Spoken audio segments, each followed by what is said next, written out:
அருமையான நெஞ்சங்களே, எப்படி இருக்கிறீங்கள்? திரும்பவும் வெள்ளிக்கிழமை வாழ்த்துக்கள். எங்களை நாங்கள் கொண்டாட வேண்டும்.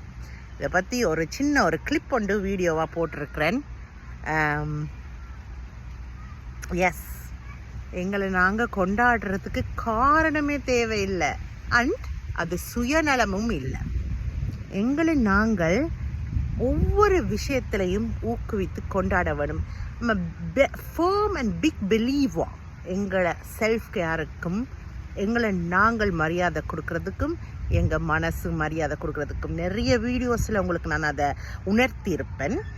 ஆனால் அது மென்மேலும் நாங்கள் அதை பற்றி பேசணும், அதை பற்றி நினைக்கணும், அதை பற்றி நாங்கள் அந்த விஷயத்தை செல்ஃப் கேரை, செல்ஃப் ரெஸ்பெக்டை, செலிப்ரேட்டிங் அவர் செல்ஃப், எங்களை நாங்கள் கொண்டாடுவதை ஒவ்வொரு நாளும் கடைப்பிடிக்க வேண்டும். கண்டிப்பாக. யார் சொன்னாங்க சுயநலவாதிகள் என்று? எங்களை நாங்களே கொண்டாடுவதும் நினைப்பதும் எங்களை நாங்கள் கவனிப்பதும் அது எல்லாம் எந்த விதத்தில் சுயநலத்துக்குள்ள அடங்கும் சொல்லுங்க? நோ. நிறைய தரம் நாங்கள் எங்களை மறப்போம். மறந்துட்டு மற்றவங்களுக்காகவே வாழ்வோம். மற்றவங்களுடைய சந்தோஷங்கள் மட்டும்தான் எங்களோட சந்தோஷம், நிம்மதி என்று வாழ்வோம். தவறு இல்லை. ஆனால் உங்களுக்கு நான் சொல்லியிருக்கிறேன், உங்களுக்குள்ள உங்கள் உயிர் இருக்கு, அந்த உயிர் பாவம். ஓகே, அந்த உயிர் பாவப்படக்கூடாது. அந்த உயிருக்கு எல்லாவித நல்லதும் நடக்க வேண்டும். அதுக்கு முதலாளி நீங்கள் மட்டுமே தான். அதை நிர்ணயிக்கக்கூடியது ஒன்று அங்கே, இன்னொன்று நீங்கள். பிகாஸ் மேலே இருக்கிறவங்க நிறைய பேரை பார்க்க வேண்டி வரும், நிறைய அலுவல் இருக்குது, கடமைகள் இருக்குது. அதனால தான் உங்களை உங்கள் உடம்புக்கும் மனசுக்கும் முதலாளியாக போட்டுள்ளார் நமக்கு மேலே இருக்கிற ஒரு சக்தி. ஓகே, அப்போ உங்களுடைய முதல் கடமை என்ன சொல்லுங்க? உங்களை நீங்கள் பார்த்து கொள்வது, உங்களை நீங்கள் கவனித்து கொள்வது. ஓடிக்கொண்டே இருக்கிறோம். எப்பவும் தான் சொல்கிறது தான், நீங்கள் நினைக்காதீங்க எனக்கோ என் கணவருக்கோ எங்கள் குடும்பத்துக்கோ எந்த பண கஷ்டங்களும் இல்லை, வாழ்க்கை சும்மா லக்ஸரியாக இருக்குண்டு. நோ. ஆனால் அது போர்ட்ரேட் பண்ணுறதுக்கும் இந்த வீடியோஸ் இல்லை. காலையில் 4 மணி சொச்சத்துக்கு நான் எழும்புவேன் ஒர்க் நாளில். இரவு 8 மணி ஆகும் நான் வீட்டை வரேன் என் கணவரோட சேர்ந்து. 7:50, கொஞ்சம் லக் இருந்தால் 7:50. ஓடுறோம்,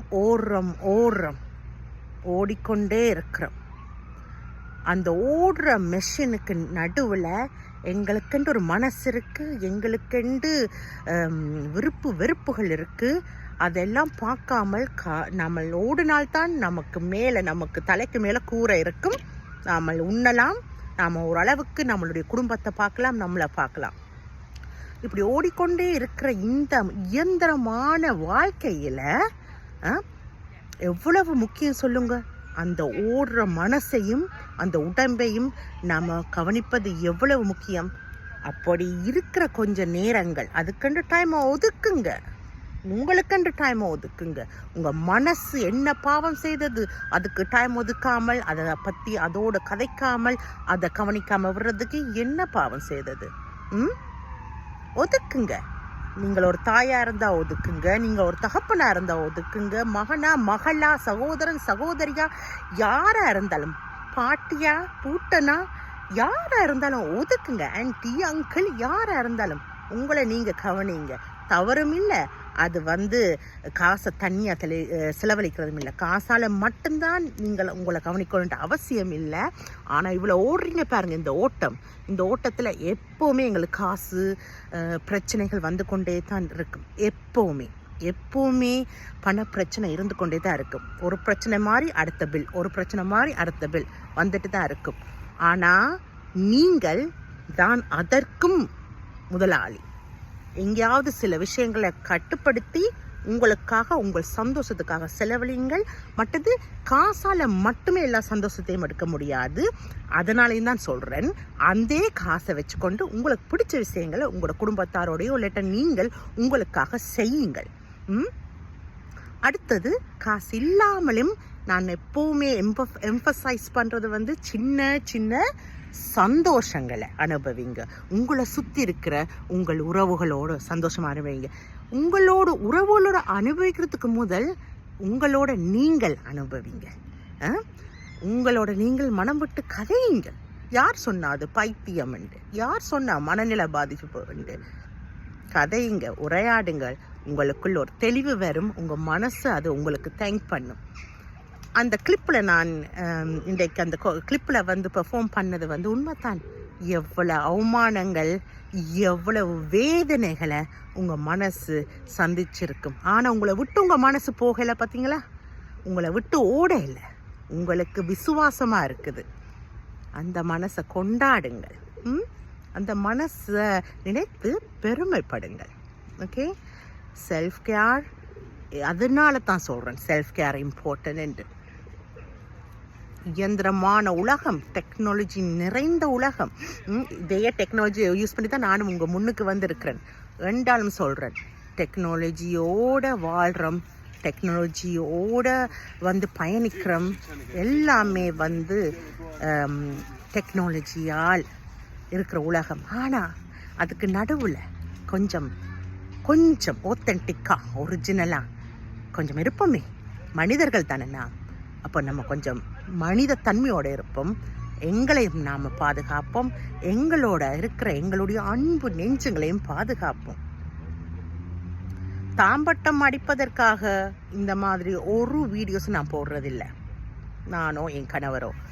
ஆனால் இந்த வீடியோஸ் மூலமாக உங்களை நீங்கள் பார்த்து கொள்ளுங்க. எவ்வளோ கஷ்டப்பட்டு வேலை செய்யும் ஹவுஸ் ஒய்ஃப்ஸ் இருப்பாங்க, ஹவுஸ் ஹஸ்பண்ட்ஸ் இருப்பாங்க. உங்களை நீங்கள் பாருங்க ப்ளீஸ். உங்களோட குடும்பத்தை பார்க்குறீங்க, இவ்வளோ கஷ்டப்பட்டு ஓயாமல் உழைக்கிறீங்க. உங்களுக்காக ஏதாவது செய்யுங்க. உங்களை நீங்கள் தட்டி கொடுங்க ப்ளீஸ். ப்ளீஸ், அந்த மனசு பாவம். அதை தடவி தட்டி அன்பாக கவனித்து செல்லமாக பார்த்துக்கொள்ளுங்க. அந்த மனசு இன்னும் 1000 மடங்கு பலத்தோடு உங்களுக்கு நன்றி சொல்லி உங்களோட ஒத்துழைக்கும். ஓகே, செல்ஃப் கேர் அதனால தான் இம்பார்ட்டன்ட்மா. அதனால தான் நான் சொல்கிறேன். நான் நிறைய பாதைகளை நானும் கடந்து வந்திருக்கிறேன். மனித வாழ்க்கைன்றா அப்படித்தானே. உங்களுக்கு நான் சொல்லியிருக்கிறேன், நிறைய கஷ்டங்களை பட்டுத்தான். கஷ்டங்கள் எப்போவுமே இருந்து கொண்டு தான் இருக்கும். வெளிநாட்டில் இருக்கிறவன்ட்டு தான் பேர். மாதம் பிறந்தா பில்லுக்கு அளவே இல்லை. கட்டுற இதுகளுக்கெல்லாம் நிதி வருமானங்கள் இதுகளுக்கெல்லாமே இல்லை. கையில் ஒரு கொஞ்சம் கூட மிச்சம் பிடிக்க முடியாத மாதிரி அளவுக்கு விலைவாசிகள் ஏறி போய் வாழ்க்கை இருக்குது. அதுக்கு நடுவில் தான் நாங்களும் வாழுறோம்.